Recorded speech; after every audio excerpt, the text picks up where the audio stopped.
വല്യേട്ടൻ പറയണു കാണരുതെന്ന്, വല്യച്ഛൻ പറയണു കണ്ടേ പറ്റുള്ളൂ. ഇപ്പതാ കൈമളും തുടങ്ങിയിരിക്കുന്നു.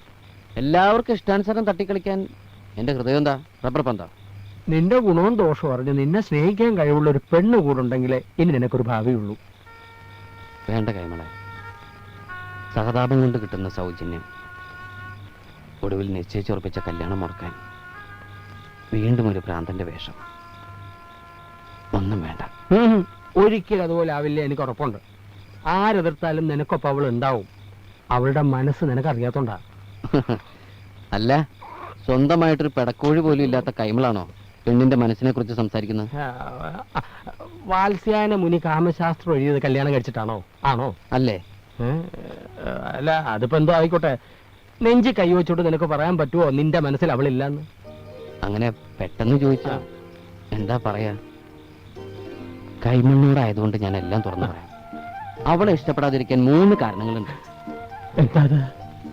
ഒന്നാമത്തെ എന്താണെന്ന് വെച്ചാൽ അത് ഞാൻ പിന്നെ പറയാം. രണ്ടാമത്തത് അത് ഞാൻ മറന്നുപോയി. മൂന്നാമത്തെയോ? എനിക്കറിയില്ല.